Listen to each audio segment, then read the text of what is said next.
Welcome home to USA Global TV and Radio. Ours is a place where dreams take flight, voices are heard, and stories are shared. This is where cultures meet, connections are formed, and ideas are transformed into action. This is your destination for authentic storytelling, diverse perspectives, and meaningful conversations. We're where global stories unite and bridges are built beyond all borders. Discover our world of education, entertainment, hope, and inspiration. Together, we're building bridges worldwide. Subscribe to our USA Global TV channel and download our USA Global TV app. Be our guest or join our team. Visit usaglobaltv.com. With heartfelt thanks to our executive producer, Dr. Jacqueline Kerbeck, music scored by Yifei Tang from Cloud Road Music, creative direction by Paul Garcia, and I'm Al Cini, and I'm very proud to be part of the USA Global TV and Radio family. So join us here at USA Global TV and Radio. Make us your home for global connection. All rights reserved. This video and its contents are the exclusive property of USA Global TV and Radio. Unauthorized use, duplication, or redistribution in any form is strictly prohibited. Thank you for being a part of our global community. Let's inspire together. Howdy, Red O'Loughlin here. We're on Talking Heads on the USA Global TV and Radio Network. And I want to wish you a Happy New Year's. And our topic today fits into that category very, very nicely. Let's go ahead and start loading the slides up and we'll get ready to go here very quickly. There we go. Fix the system, not the goal. Well, if we're doing a New Year's resolution, and some people say don't do them. In fact, I was looking to Gary V on Instagram or one of the social media channels this morning, and he was just absolutely adamant, don't do it. Don't even talk to him about a list. Some people operate to a list. I prefer a list because I find as I'm getting older, things slip right out of my mind. I had a program I wanted to absolutely mandatorily make last night. I got involved with something else. Didn't happen. So to me, I use a list, and I think a lot of people don't. And I think that's Gary V's biocheck, his analysis of the fact that, yeah, you write it down, but you don't use it. So I don't think he's really that much against it. He's against people who write it and don't use it, regardless. But fix the system, not the goal. We're talking about New Year's resolutions. Our shows are live streamed. This is not a podcast, although we will show up down the road on some audio programs on podcast, but it's after the fact. But we're live streaming to a number of places: Amazon Fire, E360 TV, YouTube, many channels. I have my social media simulcast on my Facebook personal page, my business page, Android TV, and more. And as always, all my shows are for awareness and education. I can be found at redolaughlin.com. That's Red, R-E-D, O'Loughlin, O-L-A-U-G-H-L-I-N, redolaughlin.com. Guess I need to update that slide. I have 7 books, not 6 that are there, so I have to make that happen. So redolaughlin.com, you can find all my contact information there. I prefer email or phone call. That's my preference. All of these programs that you're watching today, you can watch live on YouTube on 2 different channels, Global TV, USA Global TV and Radio, or Dr. Jacqueline and Kerbeck. The archive ones are there also. I really and truly am focused from a research perspective on the root cause of a problem. If you're treating symptoms, that's fine. It may make you feel better, look better, but it doesn't fix the problem. So I look at chemically, biologically, what's going on at the cellular level in the body. I try my best to translate that into English and a language that people can actually take to their doctors or be able to incorporate and make decisions that people can act on. I look at both ends of the spectrum, what helps you and what makes things worse. If you watched my show last week and we're talking about lifestyle choices, these lifestyle choices will improve your age, will improve your health. But if you don't make them properly, these are not the worst case scenarios, but certainly down the road to worst case scenarios. So I look at both ends of the spectrum. And I like to consider myself nowadays a decision support manual writer for aging humans. Other than that, some background on me. I'm a researcher, never been in the medical or pharmaceutical fields. Chemistry, my first degree, fell in love with it. Got a total of 5 academic degrees. bunch of professional certifications. And during my civilian life, I worked primarily in quality engineering, reliability engineering, and logistics engineering.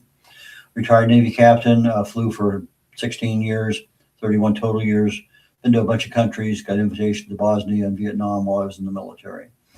Why is cause and effect relationships important? Because you're treating the cause and you may actually fix the problem. But if you don't treat the cause and the symptoms are there, you're treating them, the cause could get worse. That's something that's really a risk. Been married 57 years, a couple kids, 3 grandkids, and we had our great grandson over last weekend. He'll be 2 here in about 2 weeks.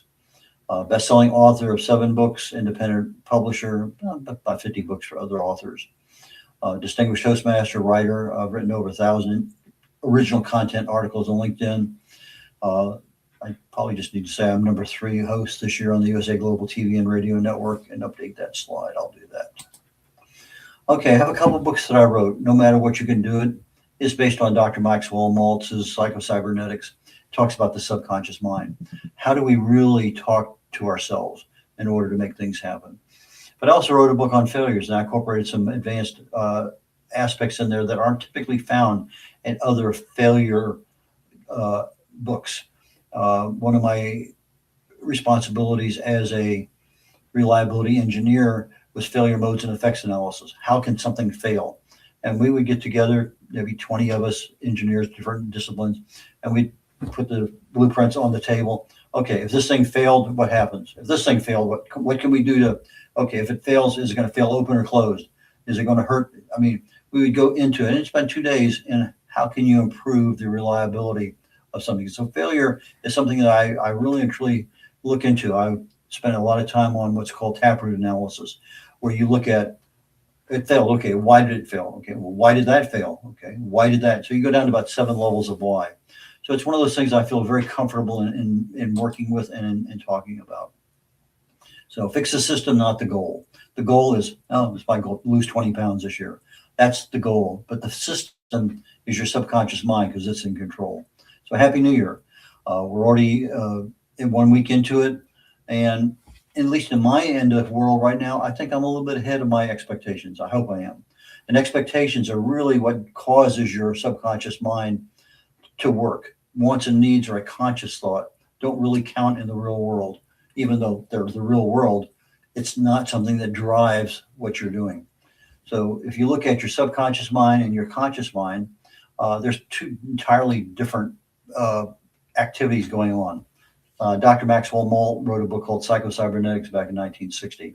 He was a cosmetic surgeon and concerned about why people who had a terrible scar or a burn or something, and as a cosmetic surgeon, they were pristine. They came out of the surgery absolutely beautiful, but they still saw every time they in the mirror, they saw the scar that wasn't there, and it really bothered him. So he wrote a book about it. And that's how this whole thing gets started for me. It's the very first book I ever read on self-improvement. And I had to write I talked about it for a while. I wrote a book on it. But our conscious brain, our mind, as we talk about it, deals with our decisions we make, our willpower, our logic. It lives in the awareness mode. But it's only about 5% of what we actually do. Our subconscious mind deals with our habits, our beliefs, our emotions, our memories. But there's just some uniqueness about the subconscious mind that limits it. Say, I want to do this. Well, want is a word that deals with the conscious mind. I will do this. That deals with the future. The subconscious mind is only present tense. It can research the archives of history, but it has no concept of future. So when you're talking to your subconscious mind, affirmations or whatever else, it has to be present tense. It has to be personal. It has to be positive. It doesn't have any concepts of, I'm not going to have another piece of pie. The word not doesn't connect. It doesn't understand. So it hears, I'm going to have another piece of pie, and that's what you do. So, but your subconscious mind is archived 24/7, and the really emotional parts are right there in the front.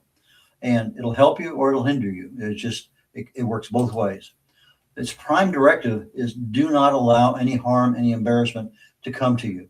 So we think about that. You touch a hot stove, you don't touch it again. But if I fail at something, okay, that's just a learning lesson. But if I fail at it again and fail at it again, let's say my New Year's resolution is lose 20 pounds, and it's been the same New Year's resolution for 10 years. after a while, you have this failure and that one and that one and that, they stack up and they're right there. And so you say, okay, I'm going to lose 20 pounds. Well, the subconscious mind doesn't want to embarrass you with another failure.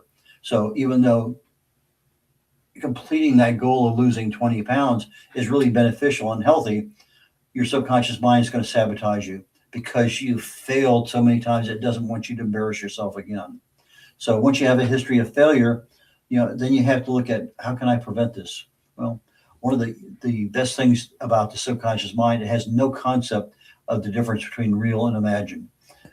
It can really happen and you actually failed to lose weight, or you can imagine that you actually lost weight. And so now I have a stack of failures, and every time I put in an imaginary one, I start cutting that down. So now the number of real and imaginary are the same, and I can actually start putting the real down below the imagined. And now it looks at it and says, okay, well, you've done that before. No real problem. I'll help you. So Vince Vicente, a great public speaker, he get a chance to look at him on YouTube, look at his books. He wrote a book called The Ant and the Elephant. He equates an ant on an elephant's back to your conscious brain. Your subconscious mind is the elephant. The ant could be going west, the elephant could be going east, and both of them think they're doing the right thing. But the ant can't talk to the elephant. It doesn't speak elephant language, so it can't tell the elephant to turn around.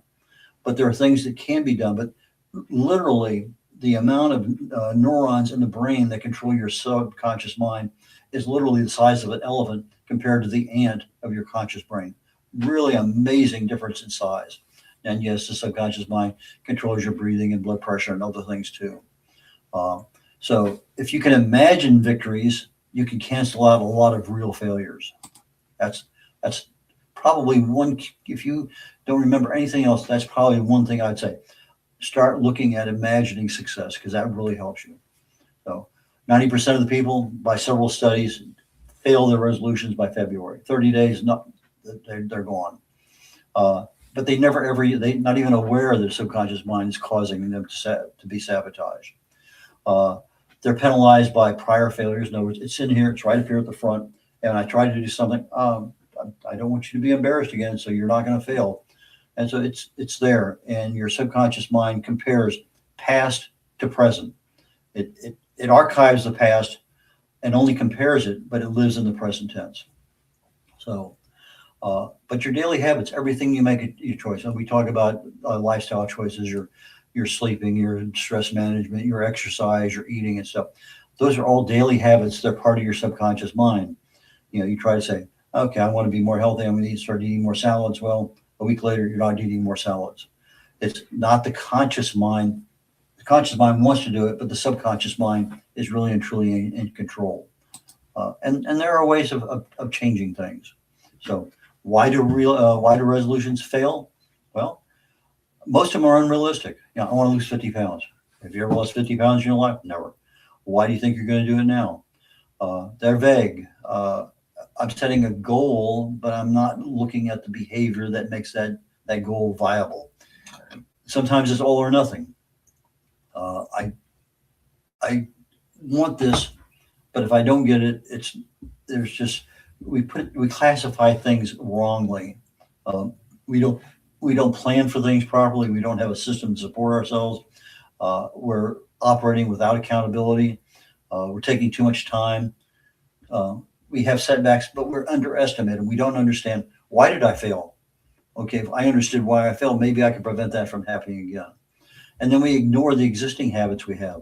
If I got a sweet tooth and I'm trying to lose weight, that's a habit I have now. I need to do something so that I'm not ignoring the fact that I love cake and pie and cookies and ice cream. I have that existing habit. I need to be able to control it. So sometimes we have externally versus internally set goals. I want to lose it for better health. But sometimes people say, you ought to lose 20 pounds. You're a little too much there. And sometimes these external goals are put on us, but we have no ownership of it. You say, yeah, I'll try that. But it doesn't work. The external goals are not something that we believe in. And if it's not our belief, it's not going to happen.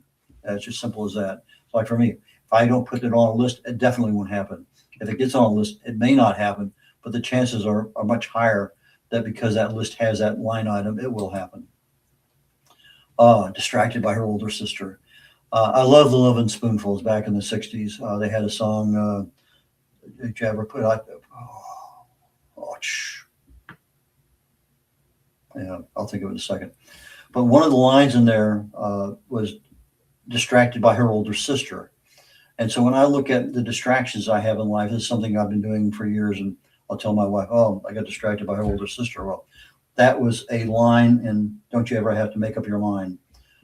Pick up on one, leave the others behind. Anyway, from a copyright perspective, really can't get into lyrics of other songs, but I can concentrate on a specific lyric and use it as an example. And that's within the copyright world. So I use the term got distracted by her older sister because life gets in the way, things happen. And that distraction, if I recognize it as a distraction, maybe next time I can avoid that distraction, which is really key. What distracted us? What was a trigger? What was a cue that set us off in a different channel? That all of a sudden we're no longer focused on what we need to be doing. So when life gets in the way, we end up with fatigue, and as a result, it affects our conscious thinking. I walk by a restaurant and it smells super. And all of a sudden I'm almost drooling. I need to go in there and have something. When I'm fasting, that part of my brain shut off. I can go by almost any place that you can smell the food from 2 miles away, have no effect. But when I'm not fasting, I can drive by that same place. That really smells good. So there's some things that we can do, but we have to be aware of what they are. So your subconscious mind has the emotions in there. And if you want to really and truly set something in your subconscious mind, the more emotion you can attach to it. When you listen to Vince Placente speak or you read his books, he talks about his Olympic career and the failures he had early on and what he did to overcome those. He had these dots he put all over the place. And every time he saw a dot, he would think he's standing on the stage with the gold medal and people clapping and the American flag. He's Canadian flag is waving and the music's there. He would put himself emotionally into the event of the success of that event. So there's lots of things we can do to get into the emotional aspect of our successful goal, but we don't do them because we don't know about them. We look at outcomes, losing 20 pounds versus the behavior. And the behavior is what our subconscious mind controls. It doesn't control the outcome. Our conscious mind wants the outcome, but it has no control over it. So if we're looking at our behaviors, I really need to be concentrating on my subconscious mind. Again, lose 20 pounds. That's an objective. That's an outcome. Exercise more is an outcome. It's kind of vague. What does more mean? Eat healthier. Again, vague. There are things there. I have to be very specific in what I want. Exercise more. 1 day a week walking 2 miles. That's specific. Eating salad 3 days a week. That's specific. So the specificity has to be there. Our brains don't execute outcomes losing 20 pounds. Our brain executes repeated behaviors, habits. So every habit has a cue, a routine, and a reward. So when we have our old habits, they're ingrained, they're set, they're easy to follow. But when I try to do a new habit, I have no neurological connection. It's up there, subconscious mind. I've never done that before. And I can't overwrite as a code in a software program. I can't overwrite that because it doesn't exist. But on some of the other ones that I have that are old, ingrained, and set, I can overwrite some of those with imagined success. So there's a lot of little cues in there that we have control over, but we don't know we do. Motivation becomes focus. That's our conscious mind. So I'm motivated. I'm focused on this. I want to do this. But that motivation, that focus is willy-nilly. It can fluctuate. You get a little bit of stress, it disappears. You're tired, you're hungry, you're emotional. The trigger of that particular one gets in the way. And so we have a problem. I want to do it. I'm motivated to do it. I realize it needs to happen, but I'm not talking to the right person in charge. So my subconscious mind knows who I am. And that's part of the problem. Your belief system, your habits. So if that goal you have doesn't connect, now we have a problem. So our conscious mind thinks we can make the changes easily. Yeah, why can't I give up sweets? But the underlying question is this who I am? That's a really key issue in being able to achieve something. Because if I want to exercise more and I'm not a gym person, it doesn't even enter my vocabulary, it's not going to happen. If I'm not good with money, being able to save money for a vacation, not going to happen. If these things run in my family because of, because my brother's good at this or my dad was good at that, just because they are doesn't necessarily mean externally that you're going to be. So we end up with a lot of situations that's easy to fail based on the assumptions that we're making. We think we're in control, but we're not in control. However, we're not addressing the root cause of the failure for doing that. Again, if I have a history of failure, I could just as easily have a history of success, but that takes time. We don't want to do that. It's too hard. Weight gain is not a problem. Poor sleep is not the problem. Lack of exercise is not the problem. These are all outputs, usually of stress, more so than anything else. I think almost everything we have has some focus, at least from a failure mechanism in our body, our health systems, from our stress. Our beliefs, we don't know what we don't know. So a lot of times a belief's not really a big deal. But if you absolutely believe not eating meat is the best thing in the world, that's your belief system. If the environment you're in, if I'm working in a cafeteria, if I'm working in a pastry shop, if I'm working in a bread place. I used to live across the street, just as I was first getting married. We lived across the street from a buttercrust bakery. And when the wind was blowing the right direction, we didn't really have air conditioning. We had the windows open. The buttercrust bakery is almost, you're sitting there drooling because that bread just smelled so good, almost unbelievably good. So sometimes we look at the environment we're in. So if I have a stress issue, I should be able to handle it with stress management. If it's a belief issue, maybe I need better education, certainly awareness. Environmental things, maybe I just live in a very toxic environment at home, at work, going through traffic, going to work. A lot of social norms out there. One of the big social norms now is I pick this thing up and I'm like this almost 24/7 because this is driving what's going on. You sit there at dinner, 4 people at a table, all of them have this up to their face. That's becoming a social norm. Emotional regulation patterns. In other words, our emotions, how are they regulated? Are we looking at the same thing? I spent a lot of time walking the Camino de Santiago about 10 years ago. And my big thing then was let it go. That was my let it go tour. No matter what happens, let it go. Okay. So if you can start changing your mindset, things do change in your life. So let's start with your identity. I'm sure most of you probably have talked to ChatGPT. But if you're using it as an answering machine, okay, what is this? What year did Christopher Columbus discover America? 1492. It's an answer machine, but that's not what you want out of ChatGPT. We'll talk a little bit more about that here in just a second.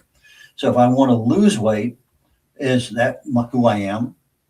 Or do I want a healthy weight, which is really what I want, but it's something that I haven't failed at before. So I lose weight, I may have failed a dozen times, but if I want to achieve a healthy weight, that puts a little bit of complexity into the subconscious mind because it doesn't have something to compare it to. So automatically, if you change losing inches, which you may not have ever had before, to losing weight, which you failed at, there are certain ways you can juxtapose what you want, changing the words, reframing it so that you get what you want as an end result, but your behaviors are probably more adaptable to doing that. I want to eat better. Well, maybe I just want to protect my health better. I'm getting old enough now that it becomes a major issue. What am I eating? Because there's a lot of things in there that can harm me. So I want to remove the cues that trigger bad habits. If I'm driving down the street and I smell this wonderful barbecue place or Chinese food or burgers, chicken, whatever, that's a trigger. That's going to, oh my goodness, maybe I might stop at Popeyes on the way back. That sounds like a good plan. So I want to remove the cues. Okay, I know I'm driving by Popeyes. I would love to have one today, but that's not part of my schedule today. I have other things that are more important. So I'm I'm rationalizing, yes, but I'm also trying to remove that cue or the trigger that's going to possibly get me in trouble. So emotional stress. I think our emotions, our stress are the things that are really the leading causes of why we are failing. So if I look at, let's assume for a minute that emotional stress is 90% of the problem. Well, why don't we manage it better? Go on YouTube, look at stress management. Go on YouTube, look at what are the things that there's just so much education available there that I'm flabbergasted. In fact, I'm finding literally more information available on Instagram than I've ever seen in my life in the last 6 months. And maybe it's just a mere fact that I'm starting to select different things, but we have the ability to manage stress. We have the ability to manage our emotions. If we can get that, let's say even 50% control, then that 90% failure rate becomes a 50% failure rate because we're not allowing the root cause to take over and fail for us. Anxiety, loneliness, boredom, sadness, overwhelmed by triggers. These are the triggers that set us going down a path we don't want to go. So if I'm a little anxious for this thing, things just haven't been working out, lots of things are triggers. So let's analyze, why did you fail? Well, I was bored. I was overwhelmed. What are the triggers so that you can at least have beginning of a failure analysis as to why all of a sudden I had a second piece of pie. I shouldn't even have the first one, but I had the second. Why? Comfort food. There's so many reasons. But start analyzing, why did you fail? Even if it's just that one meal, one snack, one drink, whatever it is. If you're giving up alcohol, why did you have 3 beers? Okay. Well, could you have stopped at 2? Well, maybe I could have. But why did you have the first one? Well, I was bored. I was lonely, whatever. So look at the triggers. Sometimes the location. If you're on the couch and you're watching TV, there's no reason to exercise. If you're in a coffee shop and you smell everything, food smells great, pastry shop, they look amazing. I mean, I was in France and the pastries looked and tasted great. Not as good as the German pastries. The German pastries absolutely looked outstanding, but they had no taste to them. No, they look good, but they were very disappointing. But I go across over to France. It doesn't matter what it is; it's good. Of course, they believe in sugar and butter and everything else. Sometimes a time is a trigger. 5 p.m. time to head to the bar. It's lunchtime. Let's go out and get something to eat. There are many triggers out there. So, is it the time of the day? Is it the location? Other people can be triggers. You're with a group of people, let's stop by and have some Mexican food on the way home. Okay, let's stop by and we get caught up into the habits that we have with people. So people, time, location, emotional condition, all of those things. And sometimes it's even something as simple as, okay, I ate a meal, I finished the meal. Now my brain says time for dessert. Well, maybe it's not time for dessert. Maybe the meal is sufficient. Wait 20 minutes and see if you still need dessert. Because all of a sudden, when you really process everything, I'm processing things ahead of time because of the preceding action that happened. So that's one of those things that you can do. I changed over years ago, literally many years ago, to having a salad plate for my primary plate. Because when I have a big plate, I fill it up. When I have a small plate, I fill it up. So portion control, it's super easy to do. Don't go back for seconds. How many rabbit holes have you gone down today, and how much time have you wasted? I mean, this thing here, let me get that in front of my face. That is a major rabbit hole introductory system. It's too many things can happen. Oh, they look so good. I didn't know that. Oh, and sometimes they're so negative they just get you worked up. Now you get some more emotions involved in that. So we end up becoming addicted to devices. I know my addiction as a kid and still today to some degree was TV. TV was on, I'd sit down and watch it. I've had a TV since the early 50s in my house. I know I'm addicted to TV. I have to work around it. If my favorite show's on there, I got to get up and walk away from it because I know that my rabbit hole is that TV and it'll capture me. It'll reach out, grab a hold of me, and won't let go. So what are you addicted to? Are you addicted to Cokes? Are you addicted to sweets? Are you addicted to whatever that may happen to be? And it could be a device. It doesn't have to be a food. Are you addicted to exercise? Are you spending 3 hours at the gym? uh, whatever it may happen to be. Is that realistic in what you have and what you want? Is that who you are? So when you know your cues, your triggers, begin incrementally to change something. You're not going to change a whole 20 pounds overnight. No, it's not going to happen. But you can set a goal at 5 pounds, and maybe that's realistic. So make small conscious decisions. Okay, if you're not drinking water a day, and a lot of people don't, put a half a glass in front of you. A full glass may be intimidating. Put a half a glass and finish that off in a half hour. Little things work. Climbing a couple extra floors instead of taking the elevator. Parking further out in the parking lot, walking in. Your subconscious mind big time resist major changes. I want to do something. It's a major change in my life. Subconscious mind is going to say, you might get hurt with that. But we still make mistakes with big things in life. Buying a house, buying a car, getting married. Sometimes things overwhelm us and we don't realize the subconscious mind is saying, hey, wait. And we do it anyway. So sometimes that conscious mind does win. So ask yourself, what is the real end result that you seek and why? How many ways are there to achieve it? Okay, I can lose 20 pounds. Well, how can you do that? Well, I can stop eating. I can exercise all day long. I can choose better foods. There's probably 10 or 20 different ways you can lose 20 pounds. What is the time frame? Well, I'll lose it this month. Nope, not going to happen. If I lose it in 6 months, okay, that's 6 into 20. Okay, that's 3 pounds. I can do 3 pounds in a month. That's not quite a pound a week. That's realistic. Have I failed before? Yes. Well, maybe I need to start cultivating some of those imagined successes on weight loss. So weight doesn't necessarily leave evenly over time. I can lose. In Germany, I'm on an Atkins diet. I go down to Italy, spend a weekend. I gain 12 pounds. Pasta and bread and whatever. I'd come back 2 weeks later. I'm back at my weight because that water weight loss from the carbs was what controlled everything that was going on in my life.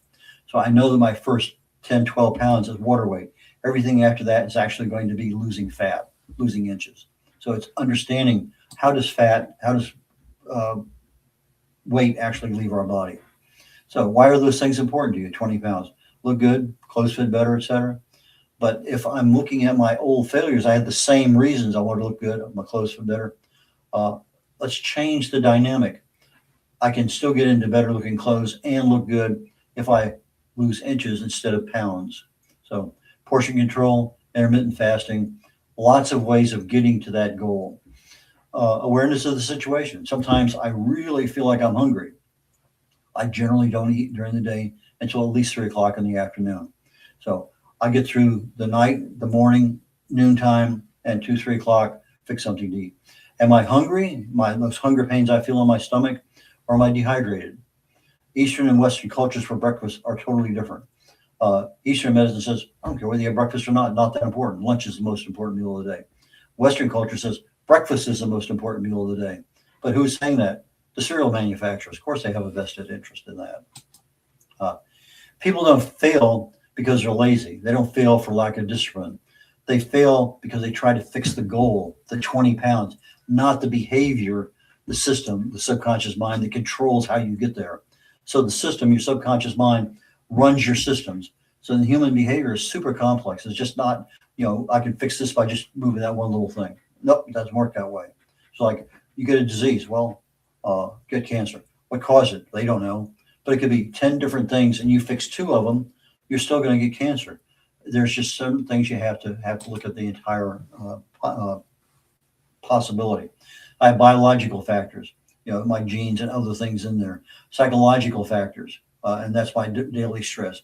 My social learning, how well do I learn? Am I a continual learner? Did I give up after I left high school? Environmental factors, where do I work? Just lots and lots and lots of things. What are my values? My subconscious mind, my values. What are my needs? Well, that's my conscious mind. I think they're my needs. I want a bigger house. I want a better car. I want this. But sometimes we get confused between our subconscious understanding of who we are and our conscious understanding of what we think we want. I suggest people, if they want to fix the system and not the goal, go to YouTube. It's a good place to start. I also recommend highly ChatGPT is a good place to schedule learning. not as using the AI as an answering machine, but use it as a coach. You really, I mean, I have a 2-page prompt that I use for my research into the human body when I want to know, well, what does uric acid do in this particular part of the body? I can go in there and I can look at that. Okay, fine. What about this? I start going back and forth. So think of your AI as your systems coach, and you're thinking and kibitzing with that coach back and forth. You need to know who it is, who you are, what you want it to do explicitly. It's just not a simple what is. The prompts are super critical. And sometimes you can finally get to the answer you want after a number of different questions. And you tell AI says, okay, here's the answer I wanted. What was the prompt I should have used initially to get here? So now you've already gone through and wasted all the time. You've learned something. Take advantage of the final result in order to get you something. You can get answers from YouTube, a lot of places to get answers from, but coaching is a two-way street. Who are you? Why is it important to you? What are your expectations? No, now you're talking to your subconscious mind. Assistance approach, if you don't know what that is, go to YouTube. And like everything else in life, particularly as you get older, we're getting smarter because we have wisdom, but we're not necessarily applying some of that wisdom the way we should. I was involved with taproot analysis, working for Halliburton on failures in the field. And why did something happen? Go on 7 levels. Find the root cause, fix the root cause, don't address the symptoms. Success counts, losing 5 pounds, celebrate. Get that emotional high there in the head. Okay, boom, that works. Japanese proverb, fall down 7 times, get up 8. No, it's just because you fail doesn't mean you're going to fail again and again and again and again. Likely, but get up and keep going. Resilience, perseverance, those are the things. Never give up. Your subconscious mind controls your world. Learn about it, talk to it, use it. Lots of things you can do here. Go YouTube, great place to go.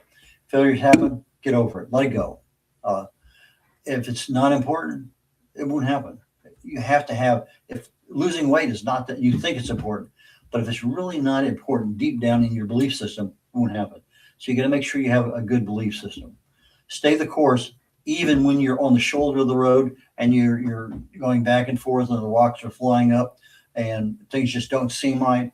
Stay the course, because you have to have that belief system that I'm doing this for a reason. It's going to happen.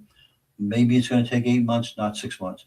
But if you start seeing little successes along the way, those are the things you celebrate, because that attaches emotion. That emotion goes into the subconscious mind. It's filed there. And now as you start doing additional things, the subconscious mind, okay, that was a success. I can work with that again. I can make that happen again. So those are the things that you need to be doing in order to talk to your subconscious mind. I showed 2 books at the very beginning of my show. No matter what you can do it, that really addresses the subconscious mind. Or you can buy Dr. Maxwell Maltz's Psycho-Cybernetics. And then I have my failure modes, my failure book. That is, again, it tells you how you can go in and look at failures and how you can fix them. So that might be of some value to some people. Getting toward the end of the show here. Again, Happy New Year to those people. If you have New Year's goals, I applaud you. I wish you the best in getting. I hope today's talk gives you some level of, yeah, I think I can do this. Never thought about that before. Maybe that's of value. So look at what you can do it incrementally, celebrate the successes along the way. And those are the things that will start happening down the road, because they're new habits. They start becoming ingrained in the brain over and over and over again. And now all of a sudden, it's easy to do. Whereas for the last 20 years, I couldn't do that. Anyway, I'm going to leave you all there. I wish you the absolute best. I have no idea what I'm talking about next week. Not important. It happens all the time. One of those habits I got into, I need to get out of. But I'm going to work on it. So, Red O'Loughlin signing off on Talking Heads on the USA Global TV and Radio Network. Take care of y'all. Bye now.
In a noisy world, true connection begins with listening.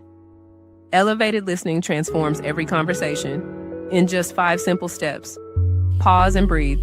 Set your intention. Listen with curiosity. Reflect back. Agree on one next step.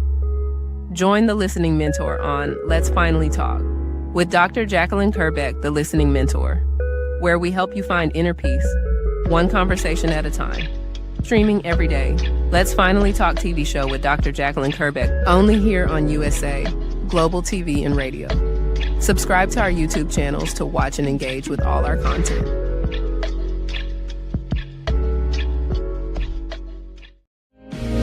Listen, babe, now, listen, babe, now. Listen, babe, now, listen, babe, now.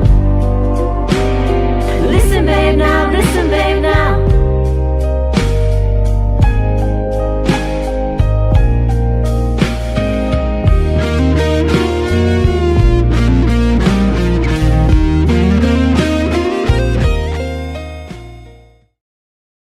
Thank you, viewers and listeners of USA Global TV and Radio, for joining us today.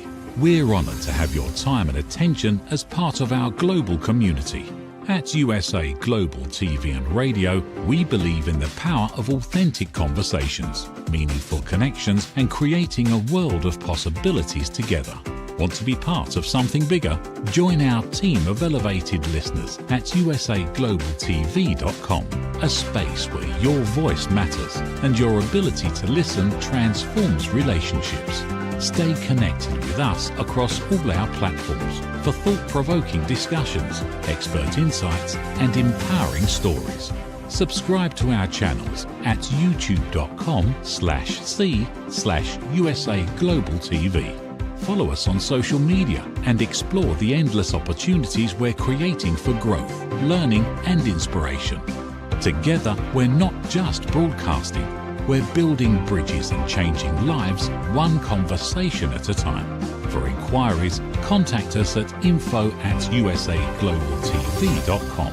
Music by Johnny Dyes. Produced by Executive Producer and Director Dr. Jacqueline Kerbeck.